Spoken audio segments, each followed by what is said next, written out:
Valuation check करने के लिए पेग रेशियो एक बहुत ही अच्छा पैरामीटर है और हमें इस पैरामीटर को यूज़ करना चाहिए। मैं भी यूज़ करता हूँ। तो देखिए, पेग रेशियो का मतलब क्या हुआ? तो सबसे पहले तो price earning, PE means price earning to growth ratio, ठीक है, PEG, price earning to growth ratio. Of course मैं इसको डिटेल में आपको बताऊंगा, समझ में आएगा। तो बहुत ही स्मार्ट और शानदार टूल है, बिल्कुल यूज़ करें, ठीक है। तो यहाँ पे आपको पता चलेगा कि कोई भी शेयर जिसमें आप इन्वेस्टमेंट करने का प्लान कर रहे हैं या फिर ऑलरेडी इन्वेस्ट कर चुके हैं, वो सस्ता है, महंगा है या फिर सही प्राइस पे मिल रहा है।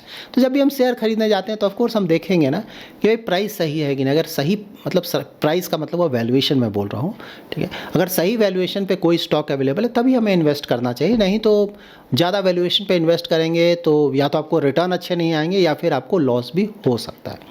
तो जान लेते हैं कि भाई पेग रेशियो होता क्या है, ठीक है। तो पेग रेशियो का मतलब ये हुआ कि किसी भी कंपनी का price to earning ratio, PE ratio में जब आप डिवाइड करोगे उसके अर्निंग ग्रोथ रेट को, कि भाई आने वाले सालों में 1 साल, 2 साल, 3 साल में उसका अर्निंग ग्रोथ मतलब प्रॉफिट ग्रोथ कितना आएगा। प्रॉफिट की बात नहीं बोल रहा हूँ, प्रॉफिट ग्रोथ मतलब प्रॉफिट ग्रोथ 10% से बढ़ेगा, 20% से बढ़ेगा, 40% से बढ़ेगा, 30% से बढ़ेगा, ये देखा जाता है। पी रेशियो, ठीक है, divided by earning growth rate over a period of time ना, 1, 2, 3 साल जनरली हम लोग लेते हैं, ज़्यादातर तो 1 साल ही लिया जाता है, लेकिन 2-3 साल मतलब, क्योंकि यहाँ पे आपको ना एस्टिमेट लगाना पड़ेगा कि भाई अगले 1 साल में ये कंपनी कितने रेट से ग्रो कर सकता है, 2 साल में कितने रेट से ग्रो कर सकता है, 3 साल में कितने रेट से ग्रो कर सकता है।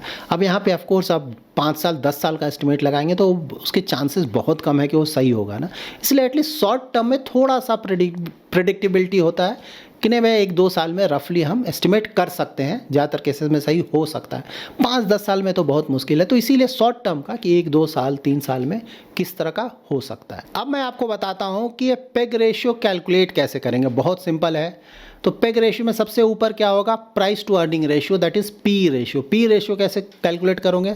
तो पीई रेशियो मतलब सबसे ऊपर होगा प्राइस और नीचे होगा अर्निंग पर शेयर, ठीक है।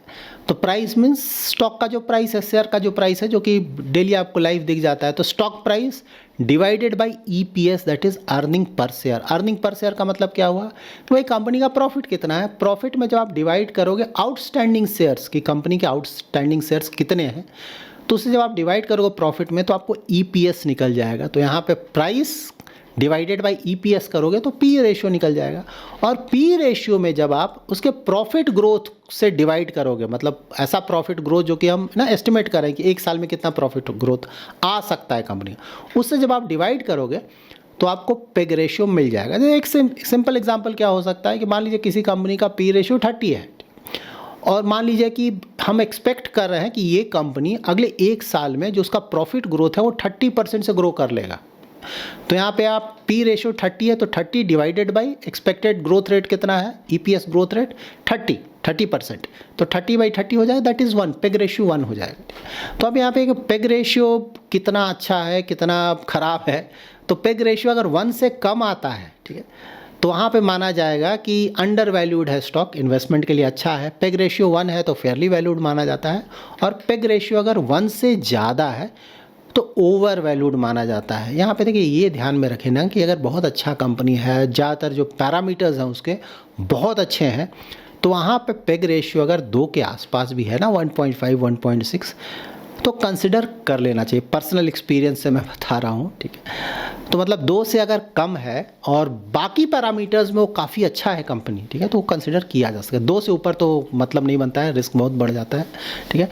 और अगर 1 से कम है तो बहुत अच्छा है। लेकिन हमेशा ध्यान में रखें ना, जो अच्छी कंपनीज़ हैं थोड़ा यहाँ पे अप डाउन होगा, मतलब पेग रेशियो भी उसको आप देखें ना, क्योंकि उनका पी रेशियो बहुत ज़्यादा हो जाता है, उनका ग्रोथ रेट बहुत ज़्यादा होता है अच्छी कंपनीज का, अग्री, लेकिन पी रेशियो और तेज़ी से उनका ऊपर चला जाता है। इसीलिए पेग रेशियो भी उनका देखेंगे ना थोड़ा ज़्यादा होता है। इसलिए मैं बोला हूँ कि 2 के आसपास भी है, चलता है, प्रोवाइडेड बाकी जो पैरामीटर्स हैं वो काफ़ी अच्छे होना चाहिए। कुछ लिमिटेशंस के बारे में जान लेते हैं। तो यहाँ पर जो हम एस्टिमेट लगाते हैं ना प्रॉफिट ग्रोथ का ना, ईपीएस ग्रोथ का, तो 1 साल 2 साल 3 साल का ही लगाते हैं, क्योंकि उससे बाहर का लगाना बहुत डिफ़िकल्ट है।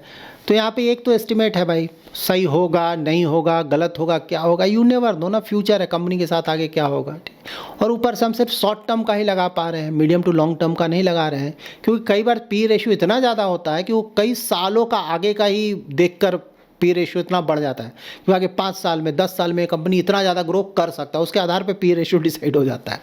लेकिन यहाँ पे तो भाई हम सिर्फ 1 साल 2 साल 3 साल ही मैक्स देख रहे हैं, तो ये सब आपको ध्यान में रखना पड़ेगा कि भाई ये एक लिमिटेशन सही है।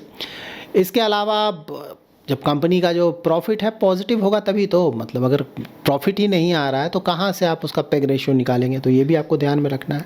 उसके बाद जब भी आप पेग रेशियो देखें ना, तो कंपनी को अगर बहुत ज़्यादा वोलाटाइल है उसका प्रॉफिट ग्रोथ ना, कभी पॉजिटिव हो जा रहा है, कभी निगेटिव हो जा रहा है, कभी 100 करोड़ आ रहा है, कभी 200 करोड़ आ जा रहा है, कभी 500 करोड़ आ रहा है, फिर से निगेटिव हो जा रहा है, इस तरह की कंपनीज का पेग रेशियो का तो कोई मतलब नहीं बनता है ना। तो पेग रेशियो उसी तरह की कंपनी के लिए कहीं ज़्यादा अच्छा होगा जो थोड़ा होता है ना, थोड़ा पुराना कंपनी है, थोड़ा स्टेबिलिटी है कंपनी, प्रॉफिट ग्रोथ में थोड़ा सा प्रेडिक्टेबिलिटी है, तभी तो आप सही से प्रेडिक्ट कर पाओगे कि भाई फ्यूचर में क्या जनरेट करेगा। नहीं तो जो अनप्रेडिक्टेबल कंपनी है, बहुत ज़्यादा वोलाटाइल है, उसका कैसे आप फ्यूचर प्रेडिक्ट करोगे। So that's it in this video. अगर आपको ये वीडियो पसंद आया है तो जरूर लाइक एंड शेयर करें। पहली बार हमारे यूट्यूब चैनल पर आए हैं तो चैनल को जरूर सब्सक्राइब करें। इन्वेस्टमेंट रिलेटेड या स्टॉक फंडामेंटल रिलेटेड कोई भी क्वेरी है तो कमेंट में ज़रूर मेंशन करें। मैं आने वाले वीडियोज़ में ट्राई करूँगा कि उनमें से कुछ टॉपिक्स को कवर करूँ। Thanks lot for watching.